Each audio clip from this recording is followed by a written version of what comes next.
고려가 이제 몇 년도에 건국되냐? 궁예를 쫓아내고 918년에 건국이 돼서 쭉 가서 1392년에 멸망하죠. 이때 이제 고려에서 조선으로 넘어간단 말이야. 그래서 여러분들이 계산 빠른 분들은 이제 이미 알겠지만 1392에서 918년 빼면은 몇 년이야 대충 474년 정도 되죠. 그래서 이거를 고려 474년 왕조라고 안 하고 그냥 반올림해서 고려 500년 왕조 이렇게 부르는 거야. 그쵸? 500년이면 생각보다 꽤 길죠. 우리나라 역사만 배워서 잘 모르겠지만 서양에서 500년 간 왕조 거의 없어요. 유럽에서. 그쵸? 근데 474년이면 굉장히 오래 간 건데 그렇기 때문에 고려도 사실 전기와 후기를 나눠야 돼. 그래서 대충 한 요쯤 중간 정도 해가지고 한 이쯤 해볼까요? 1170년이야. 이때를 기점으로 전기와 후기를 나눠요. 이때 무슨 사건이 있었냐? 바로 무신정변이 있었어. 무신정변. 고려 무신정변을 기점으로 고려가 전기와 후기로 나눠지고 그래서 우리가 전기부터 간단하게 살펴보면 이 고려 초기에는 시험에 무조건 나오는 게 있어. 이거는 내신에도 나오고 수능에도 너무 잘 나와. 고려 초기의 왕 3명을 알아야 돼. 1대 태조 왕건, 그리고 2대 3대 넘어가서 4대 광종, 그리고 6대 성종. 이 3명의 왕은 항상 무조건 꼭 나오는 왕이야. 업적 비교하는 거. 그래가지고 얘를 물어보면은 선지로 얘를 주는 거지. 섞어가지고. 그래서 얘네들의 업적을 이제 물어보고 이 성종은 조선에도 성종이 있죠.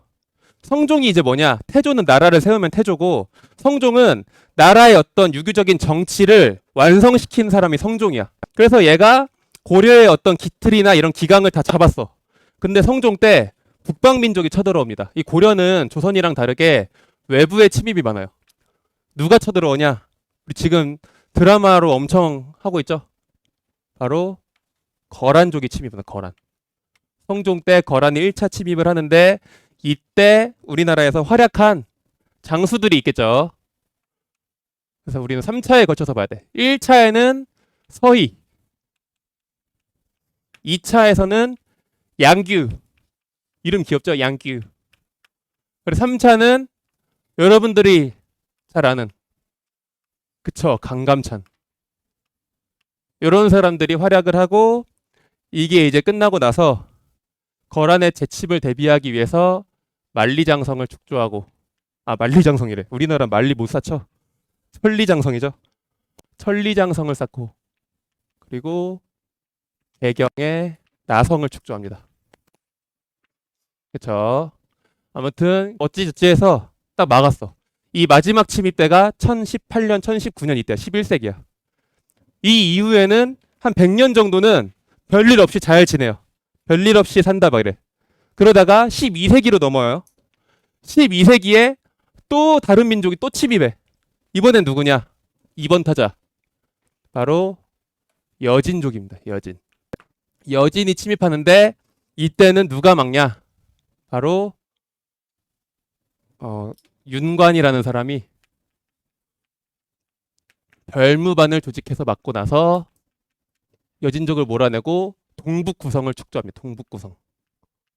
근데 동북구성의 특징은 뭐냐? 나중에 여진족한테 돌려줘요. 자기네들을 만들어 놓고.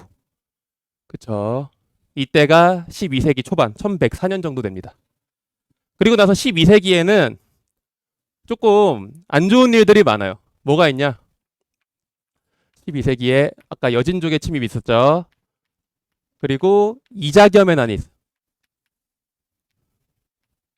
이자겸의 난이 1127년. 그리고 이자겸의 난 딱 9년 뒤에 묘청의 난. 묘청의 서경천도 운동이라고 하죠. 묘청은 스님이에요. 스님. 그리고 나서 요거 무신정변까지 해서 12세기에는 이 네 가지 사건만 알면 돼요. 여진족의 침입, 이자겸의 난, 묘청의 서경천도 운동, 무신정변. 12세기 네 가지. 그렇게 해서 무신정변 이후로 이제는 무신 집권기가 되는데 이 무신 집권기 때 서로 지들끼리 또 싸워. 무신들끼리. 그 지들끼리 죽고 죽이고 하는데 이때 누가 무신 집권기 때 좀 체제를 정비하냐? 최충원과 최후 부자가 있어요. 최후가 아니라 최우예요. 최우. 요때 이제 어느 정도 기반이 잡힙니다. 근데 이제 무신집권기 때 지들끼리 싸우는 동안 이때 반란이 엄청 많이 일어나요. 그래서 이때 일어난 반란 중에 대표적인 게 뭐가 있냐? 공주 명학소에서 이게 중요한 게 아니라 이게 중요해요. 망이 망소이의 난. 망이랑 망소이예요. 그리고 운문초전이라고 해서 경상도예요. 운문초전. 운문과 초전 지역에서 김삼이 효심의 난. 그리고 개경, 수도가 개경이죠. 개경에서 만적의 난. 대표적인 거 세 개가 있고 나중에 또 볼 거야. 이런 반란들이 막 여기저기서 일어났다. 그쵸. 만적은 최충원의 산호비죠. 노비죠. 아무튼 이런 것들을 진압하고 이제 무신정변이 이제 잘 가고 있었는데 최후 때는 13세기예요. 1200년대예요. 이 13세기에 갑자기 또 북방에서 또 쳐들어와. 이때 누가 쳐들어오냐? 바로 몽골족이 쳐들어옵니다. 몽골의 원나라. 그쵸. 몽골이 쳐들어오면서 이때도 우리가 막 열심히 싸우죠. 이때 활약한 사람이 누가 있냐? 귀주성의 박서. 그리고 충주성 전투에서 부공민들이 싸운다. 부공민. 백성들이야, 백성들. 차별받는 백성들. 그리고 저기 어디야? 에버랜드 있는데 저기 어디야? 그쵸, 용인 있죠. 용인의 처인성이라 해서 처인성. 처인성 전투에서 승장이었던 윤유가 몽골의 장수였던 살리타를 사살해요. 그쵸. 그리고 최후 때 만들어졌던 부대 중에 삼별초라고 있죠. 삼별초. 삼별초의 항쟁까지. 그래서 이제 이때는 수도를 강화도로 옮겨가면서 이제 항쟁을 하는데 결국 항복을 하면서 이때부터 이제 원간섭기가 됩니다. 그렇죠. 항복을 하면서 원간섭기가 되는데 이 삼별초는 끝까지 항복 안 한다 그래서 강화도에서 어디로 가냐? 진도로 가. 진돗개랑 싸워. 그리고 나서 진도에서도 밀려서 나중에는 제주도로 가요. 그렇죠. 하지만 어쩔 수 없이 이제 원나라의 지배를 받는 체제가 되는데 원나라 때 원나라가 우리나라 통치를 어떻게 바꿨는지를 볼 거예요. 도병마사가 도평의사사가 되고 이성육부가 뭐 일부 사사로 내려가고 뭐 이런 것들 쭉쭉쭉 볼 거야. 그리고 나서 원간섭기 이후에 이거를 다시 원래대로 돌려놓는 개혁 군주가 한 명 나와요. 그게 누구냐? 바로 푸시더 볼이죠. 공민왕. 공민왕의 개혁. 그러니까 원간섭기와 공민왕의 개혁을 비교해서 보는 거야. 요거. 저 원간섭기에서 공민왕의 개혁으로 바뀌는 여기서 이제 한 파트가 나오고 근데 공민왕이 원나라는 잘 몰아냈는데 이때 또 쳐들어와. 이때는 또 누가 쳐들어오냐? 북쪽에서는 홍건적과 남쪽에서는 왜구가 쳐들어와. 이거를 좀 어려운 말로 북로남왜라 그래.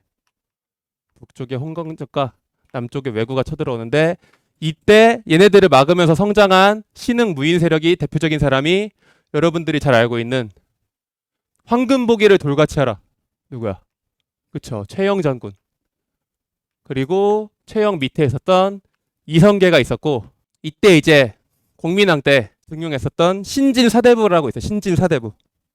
신진사대부는 이제 두 가지로 나눠져요. 신진사대부는. 그래서 이제 고려가 너무 부패하고 썩었으니 그냥 이제 새로운 나라를 건국하자는 급진파 사대부가 있고 그리고 아니 아무리 그래도 그렇지 어떻게 나라를 바꿉니까 하는 온건파 사대부가 있죠. 온건파 사대부.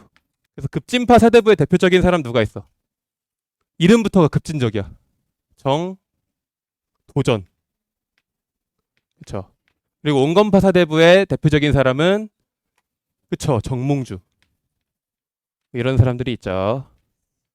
그래서 이 급진파의 정도전과 이성계가 손을 잡고 반란을 일으켜서 최영부터 일단 죽이고 그리고 나중에는 정몽주까지 죽이고 새로 나라를 건국한 게 1392년에 조선을 건국합니다. 그쵸? 요렇게가 이제 고려예요. 전체가. 고려 끝났네. 고려 다 했어요. 이렇게 이제 쭉 볼 겁니다. 요게 이제 고려고 그 외에 이제 고려의 플러스 고려의 정치 제도 그리고 경제 그리고 고려의 사회 신분제도 막 이런 거 그리고 문화재 이런 거 이제 따로 빼서 볼 거예요. 이렇게 하면 고려가 끝이고 그리고 여기 칸이 안 남네. 칸에다가 고려는 외부에서 침입도 많고 반란도 많고 해가지고 지배층이 많이 바뀌어요. 그래서 태조 왕건 때는 태조 왕건이 원래 신라의 뭐였어요? 호족이었잖아. 호족들이 문벌귀족으로 바뀌어요. 문벌귀족. 정치하려고 문벌귀족으로 바뀌었다가 근데 이런 사람도 있잖아. 지방에서 나는 굳이 서울로 와서 정치 안 하고 난 우리 지역에서 그냥 잘 먹고 잘 살고 싶다 이런 사람도 있을 거 아니야. 그런 사람들은 굳이 문벌귀족으로 안 가고 두 개로 나눠져. 지방의 향리가 돼. 또 두 개로 나눠지고 얘네들은 이제 정치에서는 멀어지겠죠 아무래도. 그래서 문벌귀족이 중앙 정치를 하는데 이 고려의 특징은 뭐였냐? 얘네들은 군인들을 무시해. 군인 혜택 이런 거 주면은 무시하는 거야. 그래가지고 200년 동안 무신들이 계속 무시받다가 못 참겠다 해서 일으킨 게 무신정변이야. 그래서 이때부터는 무신들이 지배하는 무신 집권기가 되겠죠. 이 사람들이 무신이죠. 그러다가 이제 무신 집권기가 좀 지나고 몽골이 쳐들어와. 근데 우리가 결국 몽골한테 항쟁했죠. 그 얘기는 뭐야? 군인들이 졌다는 거죠. 그래서 이때는 무신 집권기에서 원나라한테 잘 보였던 애들이 있어요. 그런 애들이 이제 뭐라고 하냐? 권력 있는 문신, 세력 있는 족속 해서 권문세족이 지배층이 되는 거야. 넘어갔어 이제. 그쵸? 그러다가 공민왕이 개혁을 일으키려고 하죠. 개혁을 일으키는데 권문세족이 너무 힘이 세니까 견제하기 위해서 지방에서 글 공부하던 사람들을 과거 시험을 통해서 등용해. 그게 이제 뭐냐? 그게 신진사대부예요. 신진사대부. 그 신진사대부는 갑자기 어디서 튀어나왔냐? 저 향리 있죠, 향리. 향리가 신진사대부 층으로 많이 올라와요. 지방에 있다가. 이런 식으로 호족, 문벌귀족, 무신, 권문세족, 신진사대부 이런 식으로 계속 바뀌는 모습까지 여러분들이 흐름을 좀 아셔야 돼요. 그래서 이렇게 하면은 고려는 이제 끝입니다. 화면에 한꺼번에 안 담기네.